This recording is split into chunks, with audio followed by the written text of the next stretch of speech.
Bueno, a ver, me parece muy importante hablar sobre el tema económico porque realmente este es un tema que asusta. Por lo general, todo el mundo le rehuye. Y es el tema que define realmente, en eso sí no se ha podido equivocar nadie, y es desde que es lo que define todo, la macroeconómica, el desarrollo político, define todo. Y me voy a centrar en la exposición para no ver muy lejos sobre el tema de tratar de explicar qué es el neoliberalismo. ¿Qué fue el neoliberalismo? Lo pongo en pasado, ¿qué fue? Porque ya está agotado, es un modelo totalmente agotado. Luego voy a lo que se está presentando hoy en día, producto de la pandemia, y termino con la cumbre que hubo del G7 y las tensiones que hay en el mundo hoy frente al tema macroeconómico y el tema geopolítico a nivel mundial. Ese es más o menos como va a ir la intervención, pero empecemos por el tema de qué fue lo que se entendió por la globalización. A finales de la década de los 60, cuando aparece el Internet, se reunieron unos académicos de diferentes disciplinas, casi no habían, para confirmar lo que decía Guayabita hace poquito, casi no habían economistas, sino que había gente en esta reunión de todas las disciplinas y descubrieron algo fabuloso, y es que el tema de se podía aprovechar las 24 horas del día y que el tema de la mano de obra era más barata en Asia, en los Estados Unidos. Y entonces se podía producir las 24 horas del día porque mientras en Estados Unidos era de noche, en Asia era de día.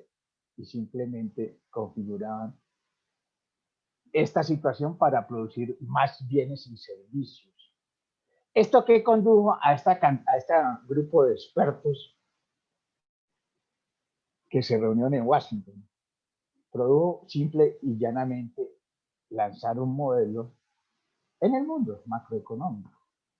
Ese modelo se le conoce como neoliberalismo. Ese modelo, simple y llanamente, pues fundamentalmente lo que decía era hay que poner todo en función de la economía de mercado. ¿Eso qué significa? Acabar con el tema fundamentalmente aquellos estados que planificaban todo, controlaban todo, manejaban su economía, todo, captaban las rentas, es decir, todo lo hacía el Estado. Este modelo, que es el modelo que además se presentó en el mundo como el modelo de la prosperidad, el modelo donde se iba a sacar la gente de la pobreza absoluta, es el modelo del desarrollo, y, y se comenzaron obviamente a una gran apertura de los mercados. Esto coincidió realmente con el derrumbe del muro de Berlín, el derrumbe de la Unión Soviética, y ahí vamos conociendo todo. De ahí en adelante comenzó en el mundo, inclusive con las reformas constitucionales y legales y con todo el proceso de privatizaciones, porque se le entregaba todo a la economía de mercado. Ese proceso no era un proceso nuevo, es un proceso que obviamente ha sido discontinuo. En el caso colombiano, pues obviamente existió el tema de la globalización desde la colonia, con, con todos los altibajos posibles, y logró, con la Constitución de 1991, pues se dio una apertura jurídica y constitucional y legal a todo el tema, obviamente, de la liberación, de la modernización y la liberalización de la economía. Acuérdense del discurso de Gaviria con el salto, bienvenido al salto al vacío, al futuro, ¿no? Este conjunto de reformas, obviamente, no se dio parejo en el mundo. Es un conjunto de reformas que se vio confrontada con los desarrollos y los niveles de ajuste regional que tenían todos los países, y que hoy obviamente eso está cambiado, totalmente cambiado, y los que han aprovechado todo este proceso de la liberalización de la economía de mercado, obviamente han sido los asiáticos, ¿sí? Los asiáticos que han logrado eh, pues estar en la punta de lanza hoy en el mundo frente al tema de la globalización. Esta globalización pues obviamente está llegando a su fin, este modelo macroeconómico neoliberal está llegando a su fin y eso se refleja en todos los países del mundo buscando nuevas recetas, nuevos modelos, fundamentalmente también por la presión social que existe no solamente en los países en vía de desarrollo, sino en los países desarrollados, que le llaman desarrollados. El tema de la desglobalización es un tema muy interesante que aparece en el tema del... Casi todos los desarrollos de la humanidad han sido producto de las grandes guerras y las grandes pandemias, de las grandes enfermedades. Acordémonos de la Primera Guerra Mundial y el virus de la español, de 1918. Este virus lo que hizo fundamentalmente es colocar en el centro del panorama político global y mundial los enormes problemas que tenemos y lo que produjo el consenso de Washington. ¿Qué produjo el consenso de Washington? Produjo unos estados muy pequeños, un coeficiente Gini. El coeficiente Gini, para los que no son economistas, no es más que es un número, es una estadística matemática que va de 0 a 1, que mide fundamentalmente la desigualdad. Y esa desigualdad, pues lo que este modelo neoliberal lo que produjo fundamentalmente es una masa muy pequeña de ricos y una gran masa de gente en la pobreza. Es decir, la desigualdad creció de una forma exorbitante. Este modelo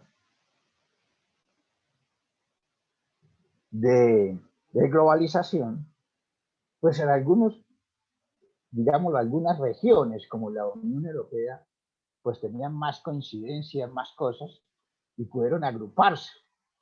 Pero en el caso de América Latina o el caso africano, no pudieron tener ese desarrollo que pudo tener la Unión Europea, o el caso de Norteamérica, que el bloque este que existe entre México, Canadá y Estados Unidos, o el bloque asiático, que eso podemos hablar más tarde, lo que ha ocurrido recientemente, y es la unidad del 35% de la economía mundial, que es el convenio que acaban de firmar excepto India, de todo el conjunto de los países asiáticos.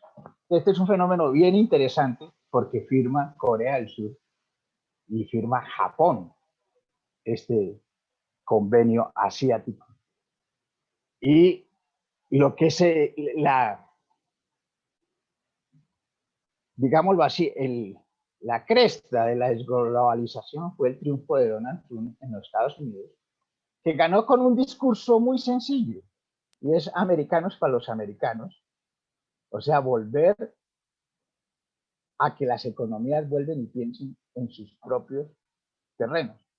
O sea, que todas las empresas estadounidenses que estaban en China, porque la mano de obra es más barata, se podían producir todos los bienes y servicios, había que trasladarlos a Estados Unidos para volver a repotenciar la economía norteamericana, la economía estadounidense. Ese modelo de Trump es un modelo de agonía, digámoslo así, económico de los Estados Unidos.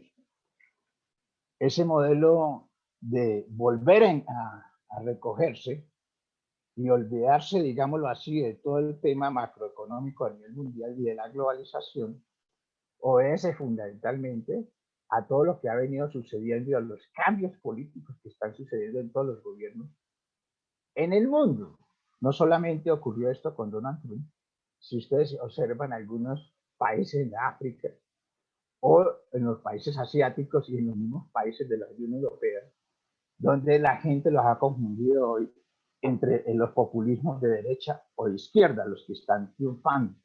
Y eso tratan de compararlos con el tema de América Latina también, que todo el mundo lo están dividiendo entre la extrema izquierda y la extrema derecha, que le llaman populismo de izquierda y populismo de derecha, y que la agonía de este modelo macroeconómico neoliberal ha hecho de que a nivel del marketing y de la comunicación política traten de dividirlos en extremos sin fijar y sin mirar cuál es el fondo del asunto. Entonces, esto está, lo que está produciendo fundamentalmente y lo que agudizó la pandemia fue todo el tema de la desglobalización. Y esta desglobalización se está produciendo de una forma recurrente a nivel de bloques regionales. Si ustedes ven la cumbre del G7, lo que está planteado allí es decirle a los Estados Unidos, a Biden, que el hombre quiere retomar el modelo antiguo de los Estados Unidos, de la diplomacia, de los amigos, etcétera, etcétera, contra el bloque asiático y fundamentalmente contra el bloque chino y ruso. Y los europeos, resulta que la economía europea, de la Unión Europea, hoy en día, el 50% es su relación con China y el 50% con los Estados Unidos, con las Américas. Es decir, cada vez los chinos intervienen más en la economía de la Unión Europea. Es más, se lograron meter y eso no lo echan para atrás con la ruta de la seda. Lo mismo pasa con los rusos. Los rusos con el gasoducto que están construyendo y que le resuelven el tema del gas a toda la Unión Europea, pues no pueden echar eso para atrás por mucha presión que hagan de Occidente hacia el tema de Oriente. Este tema de la desglobalización es un tema que obviamente ha producido crisis fundamentalmente en todo el mundo y que buscan modelos. Y esos modelos de desarrollo están ocurriendo en todo el mundo, es buscar una identidad. Y esa identidad, pues no, obviamente no va a ser la identidad de los modelos fracasados, digámoslo así, del anterior comunismo, de volver todo Estado, ni de los modelos esto de la economía de mercado. Entonces todo el mundo está buscando un modelo de cómo poder respirar en la esfera mundial, regional y local. Frente al panorama mundial, a los Estados Unidos, lo único que les queda a los Estados Unidos como tal es volver a mirar a su patio trasero. O sea, Estados Unidos tiene que entrar con fuerza a recomponer todas las relaciones y a manejar de nuevo todos los estados de América Latina y el Caribe. Fíjalo. Todos los estados de América Latina y el Caribe. Esto, pues obviamente, si ustedes han leído el libro de Barack Obama, La Tierra Prometida, ese libro es interesante. El hombre, bueno, el libro es bien interesante porque dice textualmente cómo es que se maneja el tema del poder desde los Estados Unidos, cómo manejan las Fuerzas Armadas de los diferentes países y cómo manejan sus relaciones internacionales. Y pues obviamente la relación que tiene Estados Unidos frente al tema del continente en algunos países no lo es favorable, pero el que sigue, digámoslo así, en un estado incondicional es Colombia, de todos estos países de la región. Es decir, las relaciones internacionales de Colombia y de muchos países de la región no las manejan directamente desde Bogotá, sino que las maneja el Departamento de Estado de los Estados Unidos. Es allí donde se manejan las relaciones. de todos estos países de la región, excepto pues obviamente todos aquellos que tienen una visión más progresista frente al tema. Entonces, todos estos organismos, inclusive, que se crearon con él, y que fueron muy fuertes, como la OMC, la Organización Mundial del Comercio, que pusieron una africana en su dirección, pues han perdido validez y papel en el contexto mundial. El sindicato este que se creó de la ONU, que es el sindicato fundamentalmente de las buenas prácticas a nivel mundial, este sindicato tampoco ha podido lograr pues tener una importancia absoluta sobre esto. Entonces, el tema de la globalización se está produciendo de hecho en los bloques regionales. En esos bloques regionales, pues obviamente los asiáticos son los que mandan la parada, los europeos y los africanos como los latinoamericanos nos cogen en una situación muy difícil. Primero porque en América del Sur y en Latinoamérica no hemos podido encontrar un punto de acuerdo en común para enfrentar el tema del desarrollo. Todos estos países están enfocados fundamentalmente y seguimos haciendo lo mismo, y es producir materias primas. Eso es lo que seguimos haciendo y eso es lo que nos tiene metidos, obviamente, en el tema del subdesarrollo. Nosotros lo que hacemos es fundamentalmente producir materias primas y exportarlas. Es decir, si nosotros y el conjunto de la región que no pudimos ni siquiera ponernos de acuerdo para conseguir las vacunas siquiera para enfrentar la pandemia, es difícil con todos los modelos y conceptos que hay en la región, es difícil conseguir una unidad de criterios tal como está el panorama geopolítico latinoamericano. Y el africano es igual. Entonces, por eso los asiáticos y los europeos nos llevan ventaja y nos van a llevar mucha ventaja. Y vamos a tener, obviamente, sí, la presión de todos estos años que vienen de volver a los gringos a estar aquí metidos día y noche en todo el continente americano porque no tienen más opción. Si ustedes ven lo que pasó en el G7, el discurso de Biden es un discurso fundamentalmente de volver a restablecer supuestamente, entre comillas, la diplomacia mundial y ser amigos de los amigos y lograr restablecer de que los Estados Unidos puedan tener otra vez preponderancia a nivel mundial. ¿Me están oyendo? Sí. ¿Aló? Sí, se oye bien. ¿Se oye bien? Es que aquí me apareció unas cosas en el computador, pero bueno. No, si me están oyendo, no. Alguien activó ahí compartir. Bueno. Entonces. Cierre eso, por favor. ¿Qué tenemos hoy en día? Tenemos un Biden tratando de volver al pasado con unas relaciones internacionales en unas condiciones totalmente cambiadas. Biden interviene cuestionando obviamente a los chinos, cuestionando a los rusos y decirle a los europeos, bueno, aquí estamos para restablecer a la G7, para restablecer nuestras relaciones, porque se perdió obviamente el liderazgo mundial. Y la respuesta de, obviamente, los europeos es, muy bien, queremos ser buenos amigos, pero las condiciones son muy diferentes y miramos a los chinos como a los rusos de otra forma, no como se miraban antes, porque Estados Unidos era el que ponía el baluarte sobre eso. ¿Y por qué sucede esto?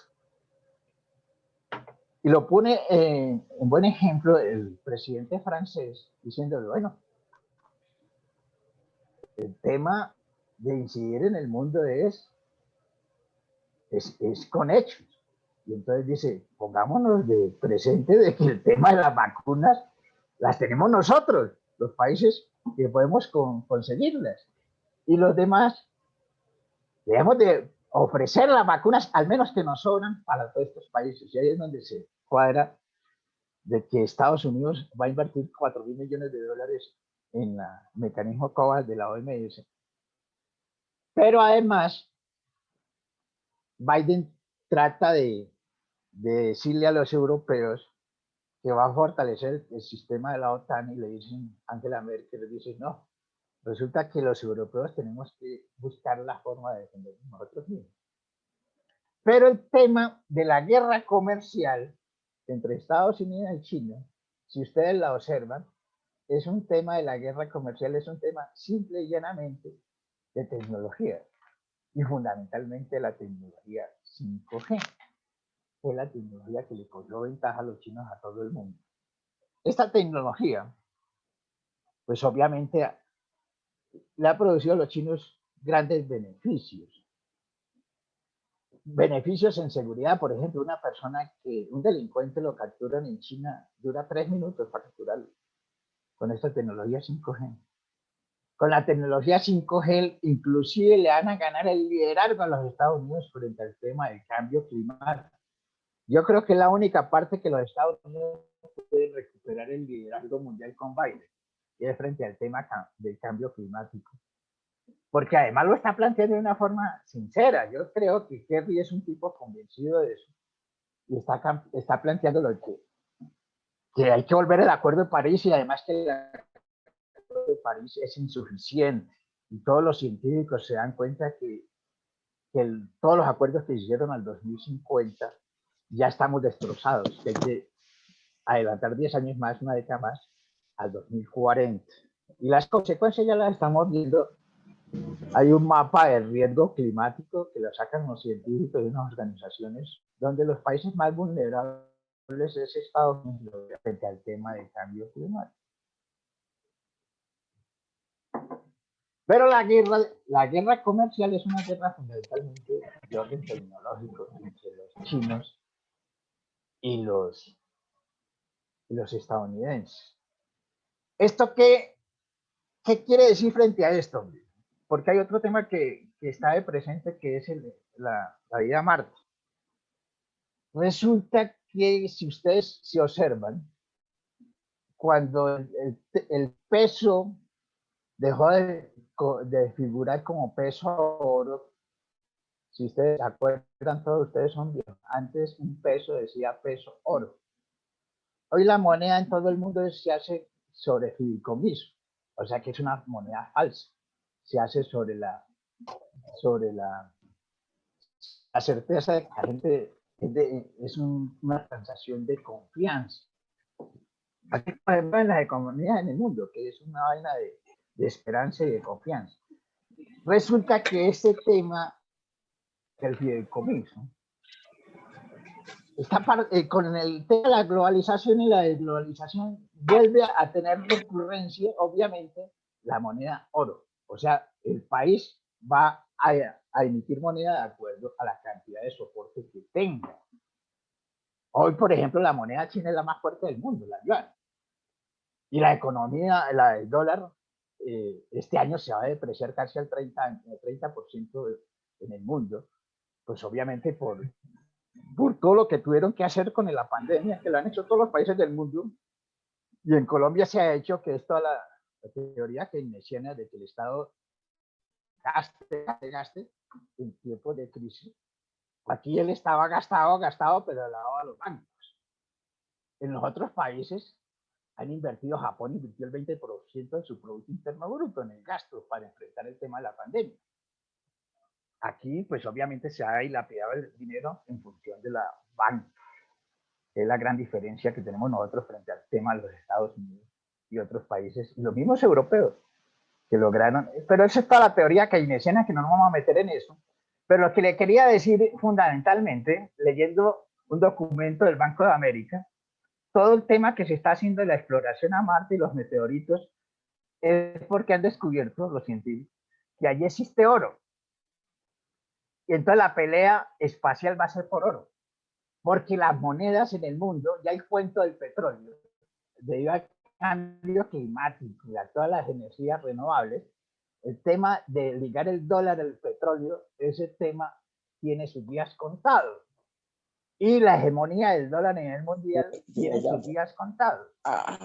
Entonces, lo que tenemos hoy en día es una pelea espacial que lo están haciendo los árabes. Los árabes muy inteligentemente son los que más están haciendo reconversión, están utilizando más energías renovables que el mismo petróleo, Arabia Saudita. Y los chinos acaban de inventar el sol, ese artificial inclusive para ganarle la pelea a los Estados Unidos en el tema de las energías limpias. Y los Estados Unidos obviamente van a tener un trabajo muy difícil, supremamente difícil, para ejercer el nuevo liderazgo mundial. Y esta es una gran oportunidad para la región. Si que la región se ponga de acuerdo en trazar unas líneas de acción de cómo lograr ese intercambio con los Estados Unidos, con el Canadá, con México inclusive, para tener una importancia en todo este bloque regional y todo este proceso de desglobalización de las economías que está ocurriendo en el mundo. Entonces, eso es lo que les quería comentar a grandes rasgos para no ser tan cansón. Y podemos intercambiar ideas, porque tengo bastante documento, sobre todo sobre el Banco Americano, que son los que trazan fundamentalmente la economía norteamericana y la economía mundial. Yo los dejo ahí. Muchas gracias por escucharme. Súper interesante, Briserio, de verdad, muchísimas gracias. Entonces, yo creo que se abren las preguntas. Si alguien quiere comentar, añadir, quitar, preguntar, es el momento. Solamente pidan la palabra. Mientras se animan, voy a hacer una primera pregunta. Siga, Julio. Gracias. Briserio, ¿qué opción, qué perspectiva, qué posibilidad le ves tú a la economía solidaria como modelo alternativo?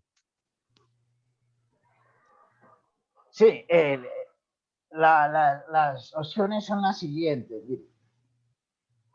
Se pone de presente, inclusive ahorita en la economía post-pandemia en todo el mundo, lo que se está trabajando es sobre todo el tema del desarrollo económico local. Que esta es una teoría que se inventó la OIT para regiones que salen de la violencia política, o sea, como respuesta a una economía del post-conflicto. En Colombia se ha ensayado. Lo que pasa es que, como en todo en Colombia, es muy difícil tener perseverancia en ello. Y este proceso de desarrollo económico local fundamentalmente está hecho sobre el nivel asociativo y cooperativo. Es decir, no es posible adelantar un desarrollo económico local, porque el desarrollo económico local es poner los productores, agruparse con ellos. El Estado tiene que promover zonas francas de economía primaria.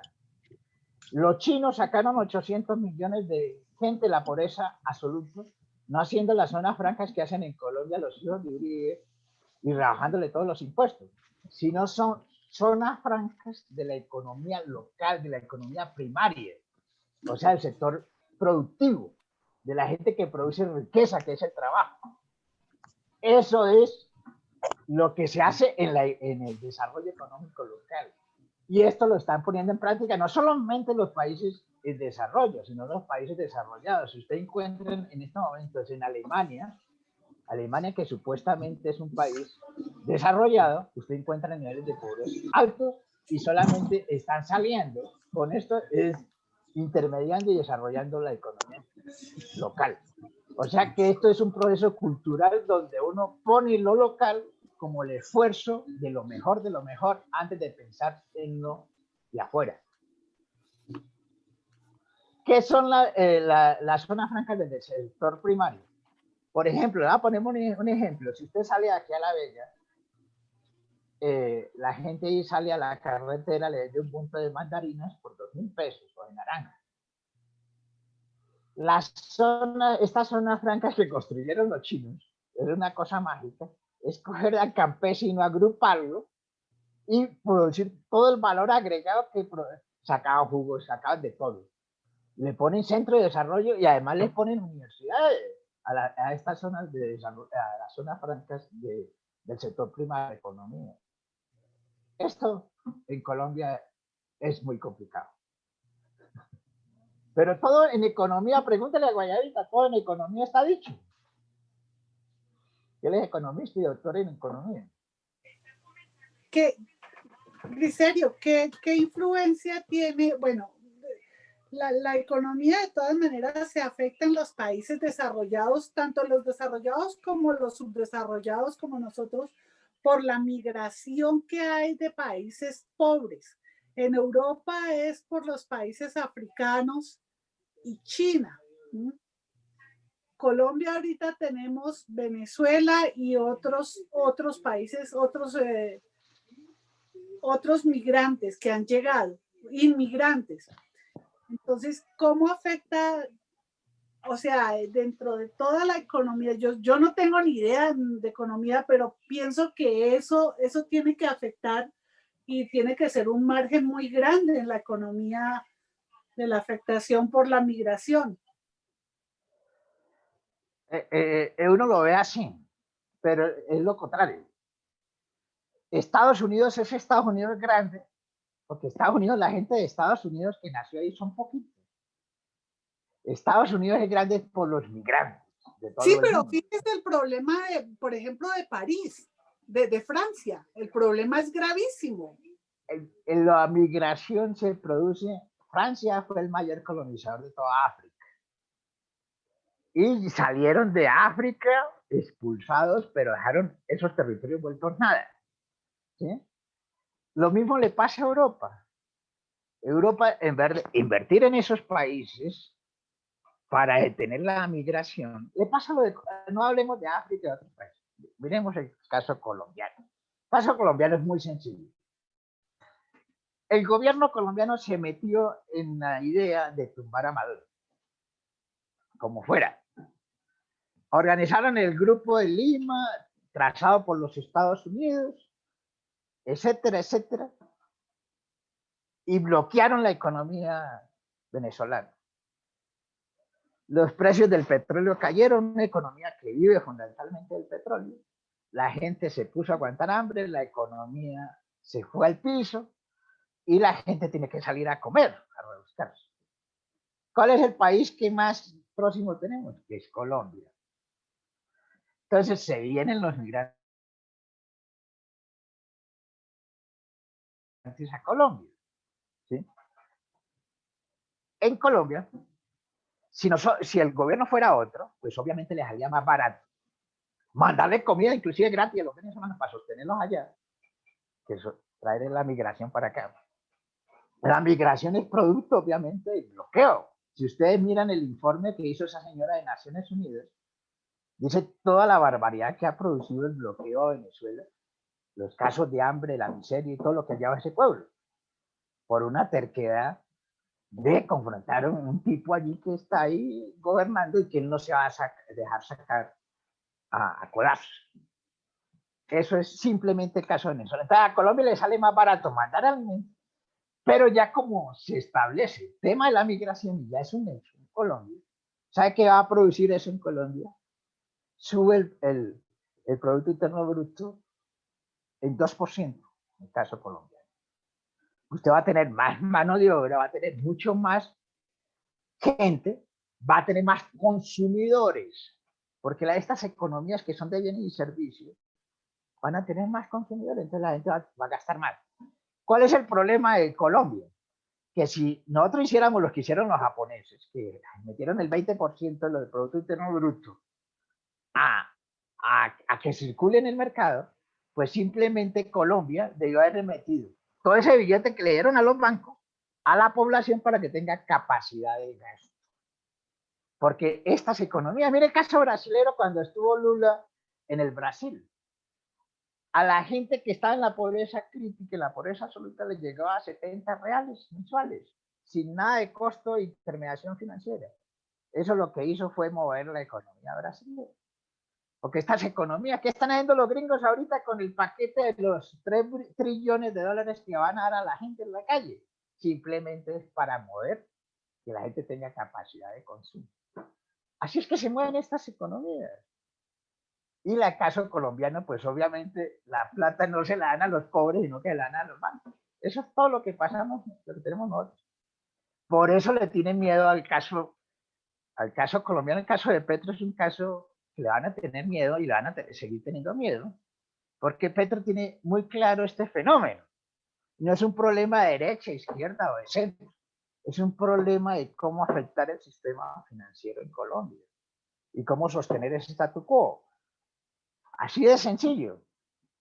Porque realmente el que maneja el poder ni siquiera es Duque ni Uribe, es Sarmiento Angulo. Y eso Margarita Rosa de Francisca lo ha hecho con mucha claridad. El maneja el país, lo maneja un tipo que se llama Sarmiento Angulo. Ni siquiera es el tonto de Duque, ni siquiera es Uribe. Lo que está ahí es para que no lo jodan. Y lo metan preso y lo acusan de asesino y huevonadas. Pero el que manda realmente es Sarmiento Angulo, no hay más. Yo en eso le doy toda la razón. Pero no sé uno convencer de que, porque se forma la xenofobia, de que el migrante viene a quitarle el puesto. Es un tema de xenofobia. Pero dejémoslo ahí, dejemos que los demás hablen. Buenas noches a todos. Yo tengo una pregunta. ¿Sí? ¿Me escuchan? Sí, le escuchamos, profesor. Buenas noches, Griselio y Guayabita. Por ahí lo veo el profesor ambiental.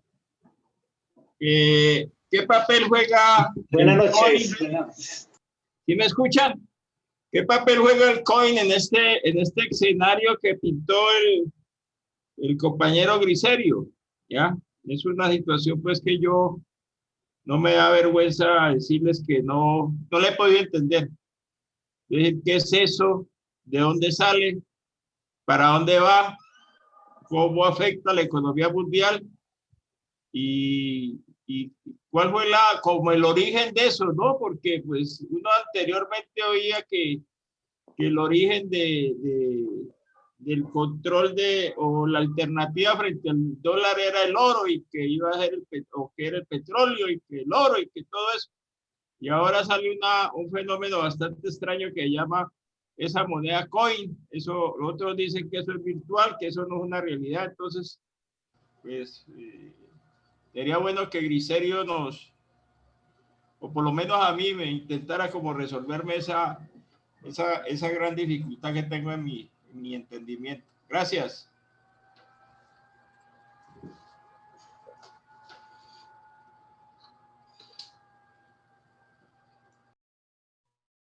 Adelante, Griselio, con el Bitcoin. Mira, el coin es una moneda virtual, la criptomoneda es una moneda virtual. Es hacer transacciones virtuales. ¿Sí? Lo que pasa es que se disparó en medio de la pandemia. Entonces el que invirtió en eso, que empezó con $200, ahorita está en 60 millones de $60,000. ¿Sí? Entonces el que se metió inicialmente, y además eso está regado por todo el mundo ya, ¿no? Porque las transacciones cada vez... Hay un banco que creo que se va a meter, aquí no lo van a meter todavía, pero ya existe en toda Sudamérica. Es un barco que es totalmente virtual, no tiene ninguna oficina. Y entonces allí todo es más barato. No es aquí que vos le pagás al banco por todo. Eso existe en Argentina, en Brasil, en Chile, existe casi, no me acuerdo el nombre. Pero el tema de la criptomoneda, como ¿cómo es que llama? El Bitcoin, esa vaina, es una transacción eminentemente virtual. Bitcoin, totalmente virtuales, es hacer negocios virtuales, y como todo esto se maneja en la bolsa, pues obviamente ocurren los fenómenos que están en la bolsa de valores, y fundamentalmente la bolsa de valores en Nueva York. Ese es el que define el parámetro.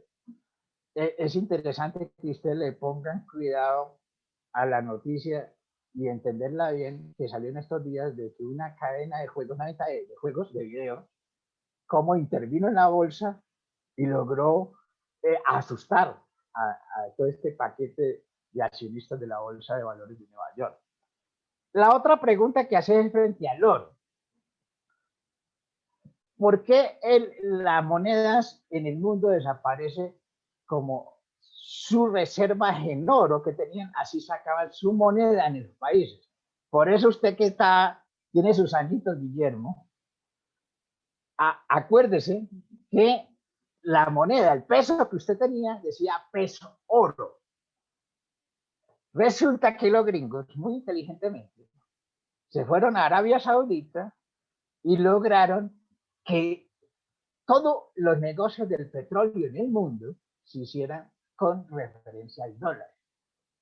Si usted le pone cuidado cómo varía el peso colombiano todos los días con referencia al dólar y al euro, si usted ve que la referencia a Bremen, que es la referencia para Colombia, baja, el dólar sube. Si usted ve que el petróleo sube, el dólar baja. Eso sucede en todo el mundo. ¿Sí? Entonces, cuando esto sucedió, entonces ya el tema no era lo que usted tuviera, la cantidad de oro que usted tuviera, y que, es más, los países americanos, ¿saben dónde llevan esas reservas de oro? A Londres. Si ustedes acuerdan hace poquito, la pelea que hay entre Guaidó y Maduro por la reserva de oro que tiene Venezuela en Londres. Eso era el sistema antiguo. Resulta que con la globalización esto desaparece. Y desaparece, obviamente, y aparece en la década de los 70. Y comienza a desarrollarse esto en todo el mundo. Resulta que ahorita eso está de regreso. ¿Sabe cómo se está negociando en este momento en todo el suroccidente asiático? Inclusive llega hasta Irán con el yuan. El que tenga yuan en este momento tiene oro, porque es la moneda más fuerte que existe en este momento en el mundo. Por eso los japoneses, ¿quién iba a creer que los japoneses estaban arrodillados a los Estados Unidos, firmaran el acuerdo con China del bloque asiático? No firmó India porque ahí tienen un problema ahí complicadísimo, pero termina firmando. Y si firma India, es el 50% de la economía mundial de ese bloque. Es decir, competir contra ese bloque va a ser muy difícil. La otra pregunta es sobre el COVID.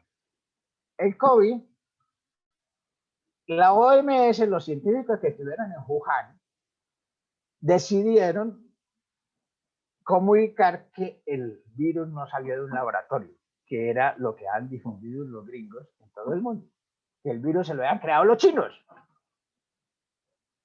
para joder la economía mundial. Resulta que el virus realmente parece que surgió de los murciélagos y se trasladó en el mercado Wuhan al ser humano y ahí se expandió. Eso es diferente al origen del virus. ¿Sí? Lo otro es cómo se ha enfrentado esto a nivel mundial. Es una pandemia como todas las pandemias, ¿sí? Que afecta a todo el mundo. Entonces la pandemia se diferencia de los otros fenómenos es porque es mundial. Pasa todas las fronteras de todos los países. Resulta que esta pandemia, la opción que tuvieron de salud era el confinamiento, el tapabocas, el aislamiento. ¿Y esto qué es lo que hizo? Lo que hizo fue paralizar ¿qué? Una economía que se basaba sobre el petróleo, la movilidad,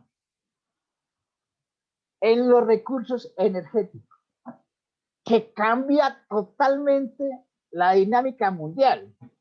La gente va a tener más posibilidad de trabajar en su casa. Mire lo que ha pasado con Londres y Berlín. Si usted mira las estadísticas y lo que está pasando en California y en Nueva York. La gente está saliendo de la ciudad y irse a ir al campo. Ya no necesita usted vivir en Bogotá. Si usted tiene buena conexión, usted puede irse a cualquier otra ciudad o cualquier que parte del campo, hacer lo mismo que usted hace en su apartamento encerrado. Los de Berlín, los de Nueva York, los de Londres. Si usted mira las estadísticas, Londres está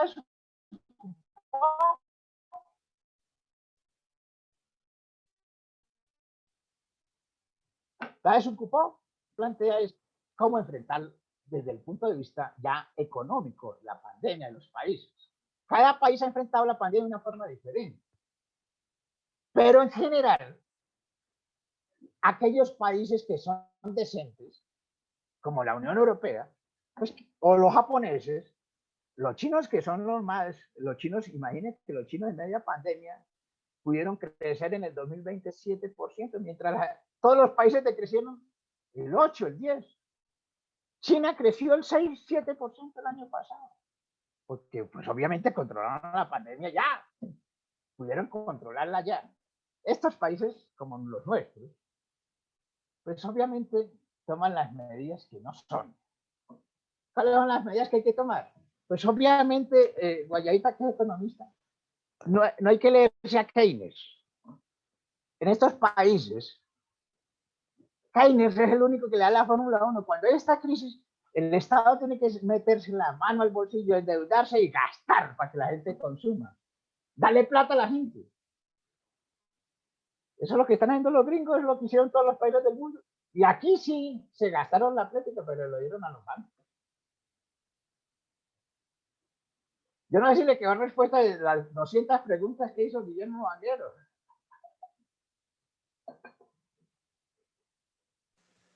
Guillermo, ¿te quedó claro? Activa el micrófono, Guillermo. Bueno, mientras tanto, si alguien más tiene algo que agregar, preguntas. ¿O quedó clarísimo? Sí, me quedó claro y gracias, Griserio. ¿Está en Cali o está en Costa Rica? Guillermo, ¿está en Cali o en Costa Rica? Yo estoy acá en Cali. Ya, estoy bien. Trabajando con la gobernación. Qué bueno, te felicito. Sí, ahí al lado de la Secretaría de Paz Territorial y Reconciliación.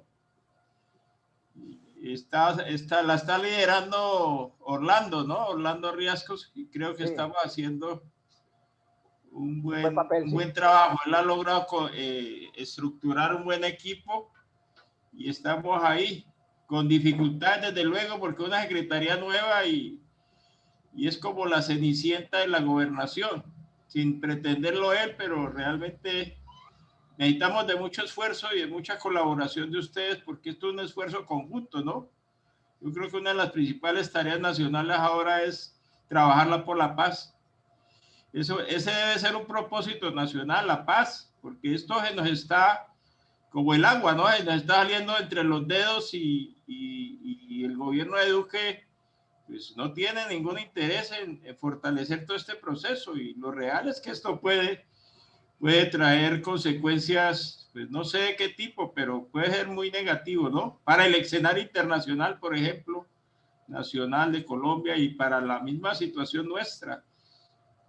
Es decir, de los colombianos, es complicado todo lo que está viviendo en este momento.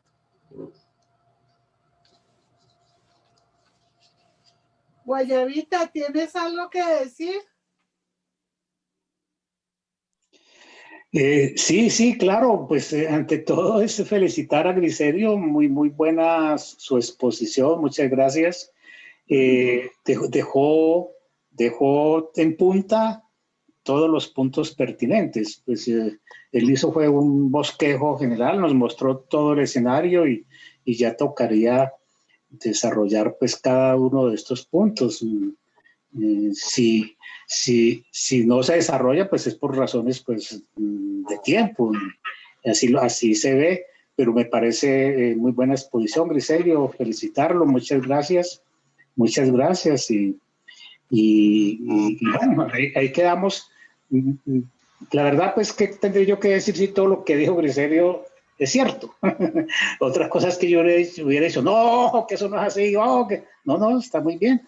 Y quedan cosas en punta, ¿no? Sobre la cuestión del neoliberalismo, cómo es que surge. Él alcanza ahí a relacionarlo con la caída del muro de Berlín, como en efecto fue, con el fin de la historia de Francis Fukuyama. También alcanzó a relacionarlo con la Constitución del 91 nuestra, que ahí sí hay una glosa que hacerle a la Constitución, pero hay que comprender porque es producto de una... Sí, nosotros no hicimos una revolución, es una corrección de fuerzas, pero los Chicago Boys, que fue el grupo de economistas jóvenes que mandó Pinochet a estudiar a la Universidad de Chicago, los Chicago Boys fueron los maestros, siendo unos pelados del kinder de Gaviria, ¿sí? Que fueron otros Chicago Boys y nos armaron un capítulo en la Constitución Política de Colombia del neoliberalismo y así nos lo metieron, ¿sí? Suavecito, y ahí está, ¿sí?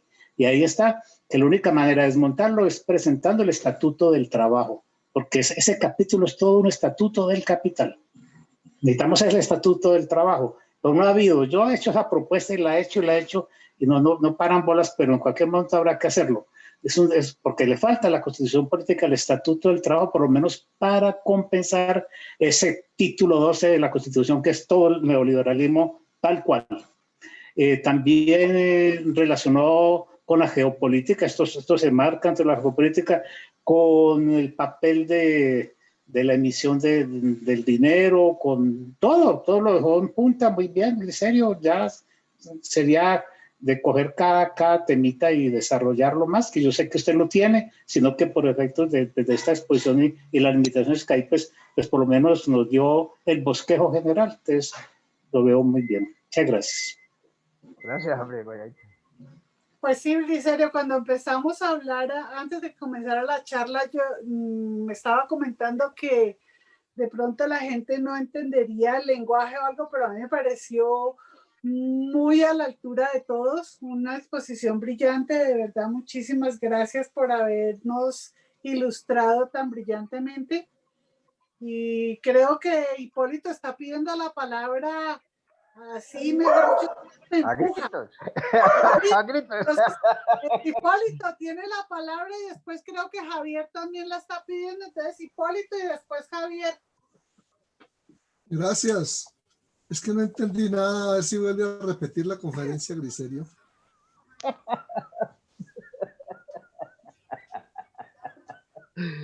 Es que no entendí lo que dijo al principio, de que eso era así. Entonces, quedé loco. Lo que dije al comienzo era que Pampelé tenía razón. Es no ser rico que el pobre. Ya. No, yo en los términos de economía solo entiendo y acepto lo que digo Guayabita. Todo lo otro es una copia. Briserio lo que hizo fue leer un panfleto que la semana pasada. Entonces, muchas gracias. Está descalificando a mi negro. Oiga, yo amo a Guayabita y amo al negro, pero tampoco. No, mijita, estoy recalificando lo de buen lector y a Guayabita como el duro. No, Guayabita es el duro, pero el negro hizo un buen trabajo. Uf, ¿cómo no? Dale, trabajísimo. 7 hijos le conozco. Bueno, Javier, tienes la palabra. O Javier solamente monta la foto y se va. No, es que yo estaba esperando si era Javier Fallada el que había pedido la palabra. Yo complemento algo de lo que acaban de decir y es un graffiti que vi una vez que me dio mucha rabia, pero que en últimas tenían la razón. Y era, con respecto a lo que acaba de decir Hipólito, decía, es mejor ser un rico hijueputa que un pobre hijueputa. En esta escuela no se aceptan vulgaridades. Oiga, pero qué en el recreo nos vemos. Qué nivel tan elevado el que tenemos cuando está. No, qué bien. Que Javier diga perdón por lo de rico. Bien, Sí, perdón por eso. Ahí se de tiró el todo- nombre de Javier. Ahí se de tiró los Javieres quedaron mal. De No, todas pero pues, formas, mira, Consuelo, de todas formas, hice 2 páginas ahí corriendo, las mandé allí, yo no sé cómo la distribuye. Yo creo que esas 2 páginas pueden ayudar un poco a tener la línea de la conversación de esta noche. Están un chévere, poco a la carrera, ahí la hice esta misma tarde. chévere. Yo creo que Entonces, para que la tengan en cuenta y se la Mauricio repartan a todo al grupo, ¿no? sí, Mauricio la puede hacer llegar al chat. Me llegó vacío el correo. Que la revise Guayabita primero. Me llegó sin nada adjunto, pero ya Juliana me la va a pasar. Y apague el radio. Que no, Vale, sí. No sé oiga, qué que no me provoquen enviar. porque Ay, no, de pronto le di responder. Qué error. Javier, Bueno, Javier, sí, si Juliana te la reenvía bien y si no, me confirma. que no me provoquen, mire, no me provoquen haciendo tanta referencia. Jacobo quiere hablar. Perdóneme, Guayabita. Después de que termine Guayabita, Jacobo. No, siga, Jacob, que yo lo que iba era simplemente estar ahí en la charla.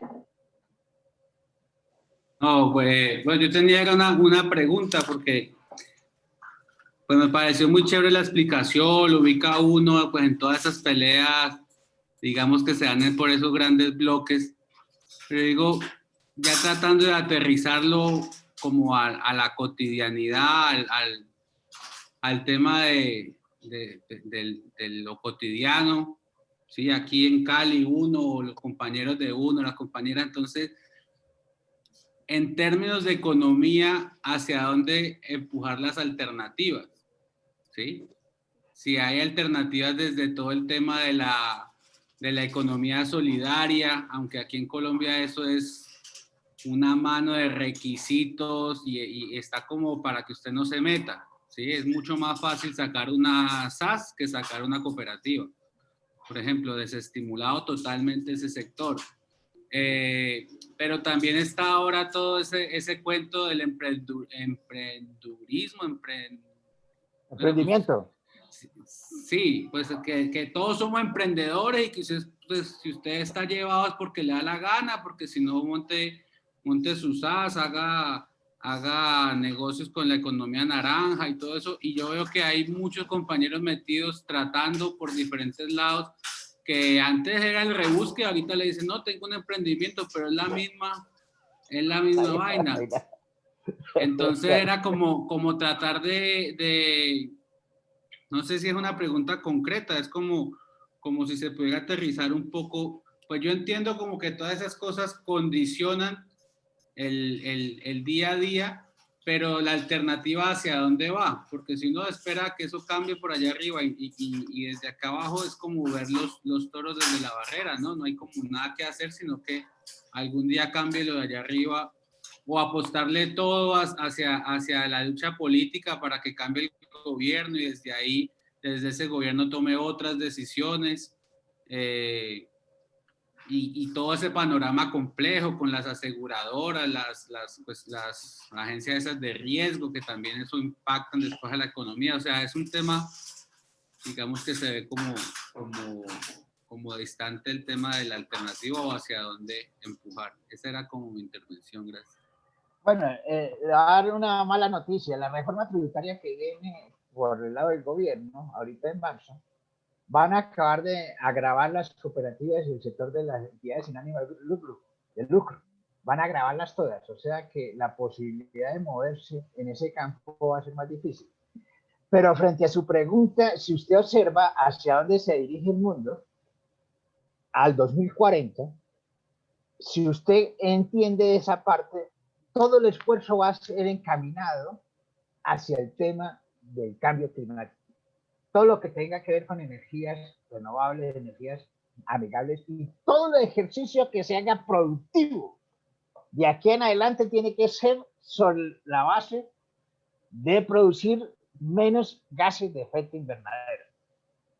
Si usted vio la conferencia de Village Game, Inclusive el hombre le está planteando a las economías ricas que consuman carne sintética.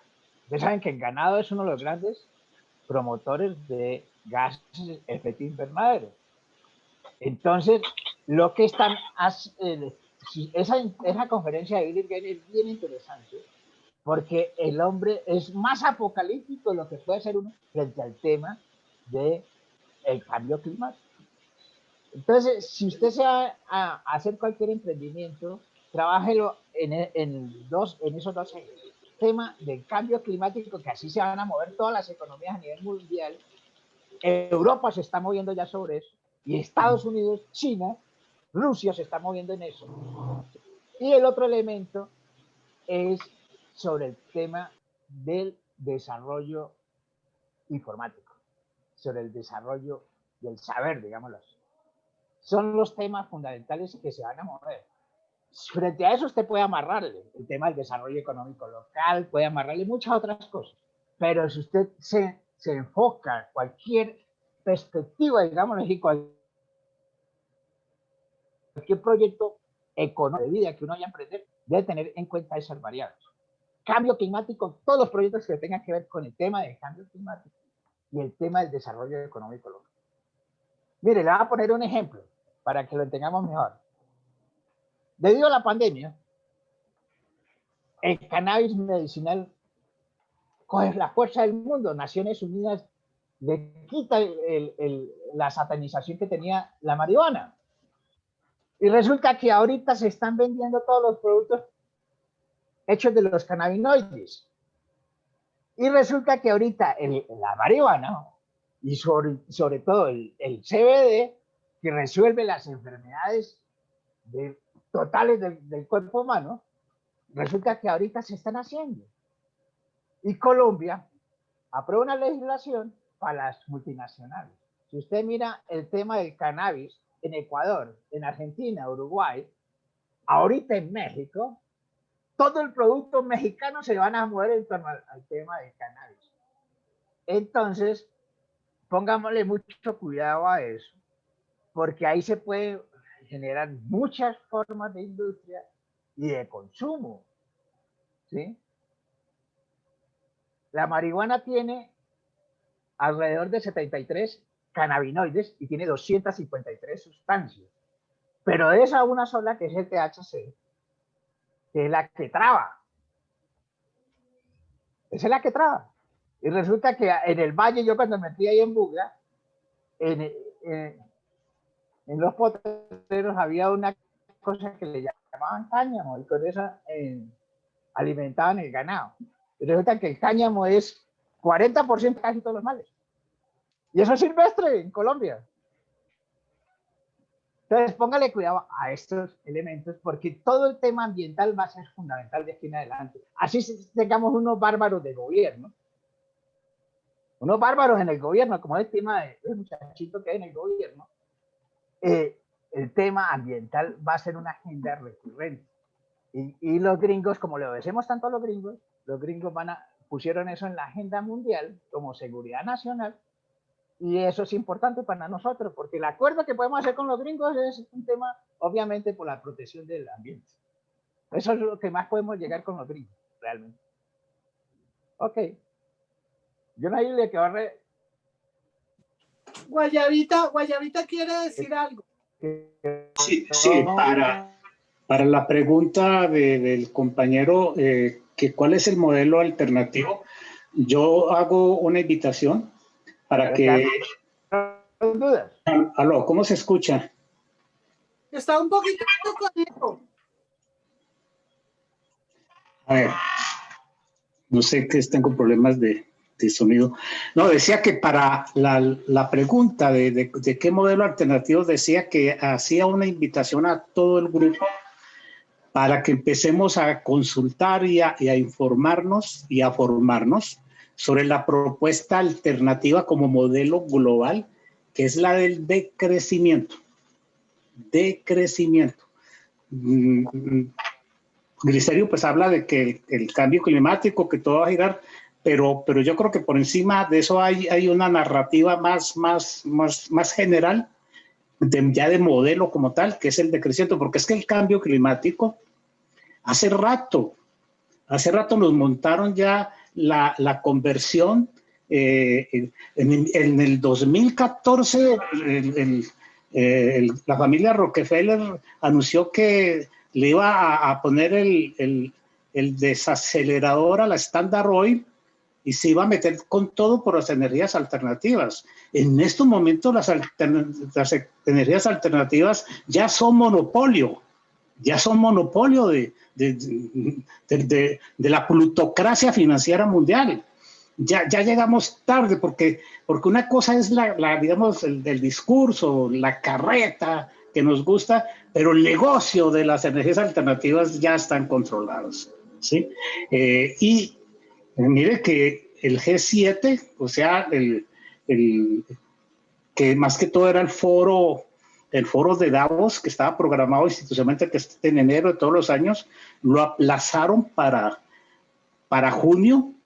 Lo aplazaron para junio en Singapur de este año, pero lo aplazaron ¿para qué? Para que llegara los que mandan el mundo.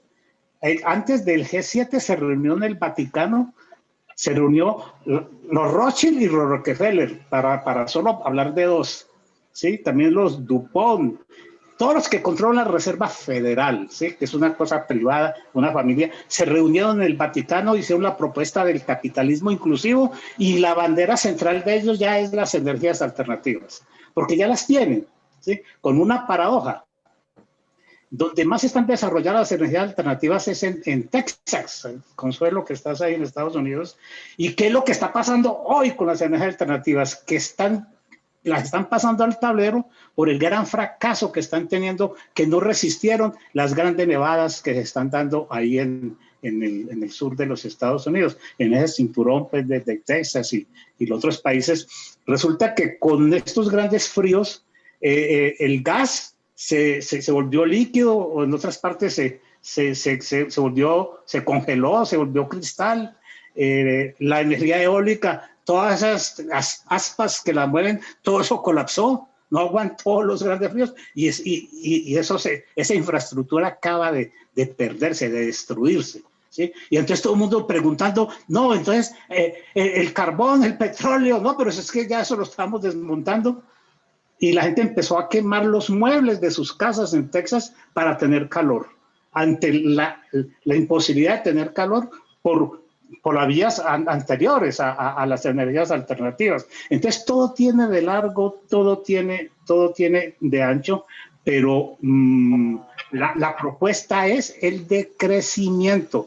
Y ya lo dijo Bricerio, cuando llegó un puntico de decrecimiento, el decrecimiento implica que nosotros ya no tenemos por qué estar viviendo en las grandes ciudades.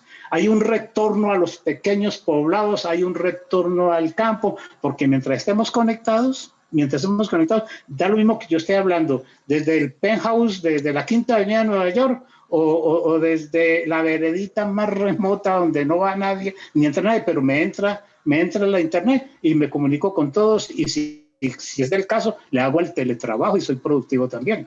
Entonces, para no echar un carretazo sobre el decrecimiento, hago esa invitación, consultemos, y sobre todo al gran gurú del decrecimiento, que es Carlos Taibo, ¿no? Es un intelectual, un pensador de izquierda, Carlos Taibo.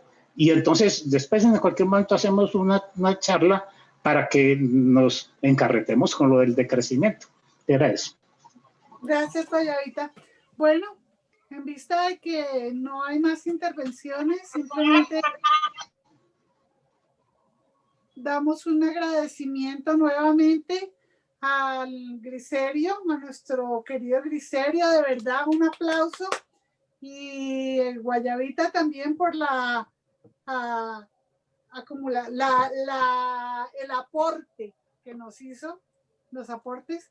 La intervención profunda que nos hizo Hipólito, se la agradecemos, y al igual que la intervención de Javier Correa. El complemento. El complemento, sí, profundo. Directo, indirecto y circunstancial. Bueno, de verdad, muchísimo, Mauricio. Señora coordinadora, que prendan las cámaras. Que las emprendan. Que las emprendan, sí. No, que la prendan. Hola, Javier. Hola, hola, hola. ¿Qué tal? ¿Cómo están? Gracias a Griserio. Hola, José. Prendamos la cámara para que quede registro, por favor. Eddie, Julián. ¿Qué va? ¿Qué más? Amilcar. No, una cosita fina, una cosita. Consuelo. Siga, mijo, Consuelo. siga. Una cosita para Jacobo. Y con relación a lo que decía Guayabita, si uno va a armar un emprendimiento o una empresa, yo le sugiero a Jacobo, armo una empresa, por ejemplo, de producir jabones orgánicos que no produzcan contaminación.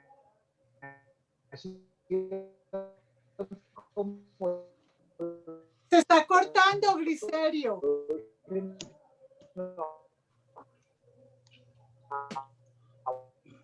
Es que Se le cortó el jabón. Se le Consuelo, cortó, Griserio. Consuelo, es que estaba asustado porque aparece otra certeza del amor. Y ahí estaba la clave para salir, y ahí estaba la clave para salir de esta llevadera. Jacobo, una cosa. Voy a contarles una experiencia. Nosotros tenemos una finquita cerca de Bogotá. Un sobrino es el que la maneja. Cuando estaba aquí en Colombia legal la marihuana, él buscó, hizo todos los trámites y los papeles. Le dieron permiso de sembrar 19 plantas de marihuana. Sembró sus 19 plantas de marihuana y empezó a producir el aceite, las gotas, el ungüento para el dolor, el no sé qué, bueno, una cantidad de productos. Resulta que cuando cambiaron la ley y se volvió nuevamente ilegal la marihuana, ¿qué hicieron? Le tumbaron todo, le quitaron todo. Él está produciendo por ahí de a poquitos unos jabones y unas cosas. Pero ¿qué es lo que pasa? Se averiguó y se lo están dando a los grandes, a los hijos de los hijos de los que tienen plata realmente.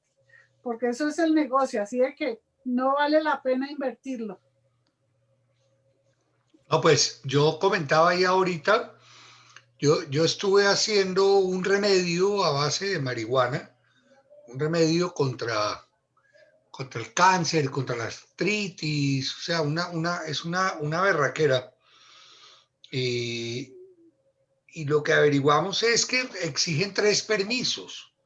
Uno de estupefacientes para sembrar. El INVIMA. Otro del INVIMA para la producción, que tiene que ser en un laboratorio con todas las condiciones de asepsia, etcétera. Y otro de no sé qué de industria y comercio. Entonces, por eso en Santander, la compañía esta canadiense montó unos cultivos muy grandes, que algunos compró tierras, otros alquiló tierras, se las alquiló a los campesinos y ellos felices porque pues le estaban pagando muy bien. El problema es que desviaron ríos para echarles agüita a los cultivos de marihuana. Y dejaron a varios municipios, creo que como 5 municipios, los dejaron sin agua completamente. Y los que pueden producir, de acuerdo con el INVIMA, son ellos. Es más, fue bastante polémico el hecho de que el Ministerio de Salud otorgó la licencia a los canadienses a partir de la ley. Pero, si aquí hay abogados, yo no soy, pero toda ley necesita un decreto reglamentario. Antes de que saliera el decreto reglamentario, el Ministerio de Salud ya había otorgado la licencia a los canadienses. Se demoraron como 4 días nomás en hacerlo. O sea, ya tenían toda la trinca montada. Es el negocio montado porque tienen ahí su tajada. Claro. Y el INVIMA va y visita y así usted puede tener una ultra berraquera de laboratorio, igual le van a negar por Le X van a o Y. negar, le van a negar. Y además los insumos que se requiere un alcohol, por ejemplo, como yo lo preparaba, era Aquí no con se un alcohol que se encuentra me fue en este alcohol. nombre, le venden a uno 2 galones por mes. Porque ese alcohol es usado para el proceso de la cocaína. El alcohol isopropílico. Isopropílico. Entonces, por esa razón, no es un alcohol comercial. Bueno, eso da para largo. Eso es todo un rollo, eso es todo un rollo. O sea, la cannabis, yo creo que no se va a poder para los... para la medicina, más bien con fines recreativos, dirán por ahí algunos. Yo no. Yo sí. En Caldas estamos teniendo problemas con el aguacate Hass, porque igual no es un emprendimiento del campesino, ni es una alternativa complementaria, sino que llegan estas empresas, alquilan esos terrenos, utilizan el agua que hay disponible y están generando un problema. Así de sencillo, cualquier monocultivo, así sea de marihuana, termina siendo dañino. Dice Guayabita, cierre pues. Ponga el micrófono. No sé, en el Quindío el aguacate Hass implicó que están destruyendo bosque nativo y bosques de palma de cera para sembrar el aguacate, además del desvío de todos los arroyos de agua. Quería hablar con respecto a la cannabis, y no nos van a dar ya esos permisos para los valores agregados de la cannabis, porque si ustedes miran hoy cuál es la noticia hoy, autorizaron ya que se puede exportar la planta, la hoja de marihuana en hoja bruta, así como cuando uno exporta, y no la van a devolver de allá en goticas, en pomadas, en cosas. Por eso era que no daban permisos, y ya la coronaron, ¿sí? Ya van a poder exportar la hoja, y ellos allá hacen todo lo agregado y no la van a traer en esencias. Entonces ahora la van a legalizar para los grandes productores. ¿Y qué van a hacer? Recibir su tajada y seguimos con la corrupción y sigue el círculo vicioso. Bueno, de todas maneras, muchísimas gracias, Negro, por la charla tan súper interesante, de verdad, muy rica. Gracias a todos por dejarse ver este sábado, y la invitación para que el próximo sábado de verdad nos sigan acompañando, sigamos creciendo en conocimiento. De pronto hoy no salimos expertos, pero entendimos muchas cosas que no entendíamos antes, y eso es rico. Estamos cada vez aprendiendo con ustedes. De verdad, muchas gracias a todos. Un abrazo grandísimo para todos y una linda semana. Muchas gracias, feliz fin de semana, nos vemos en 8 días.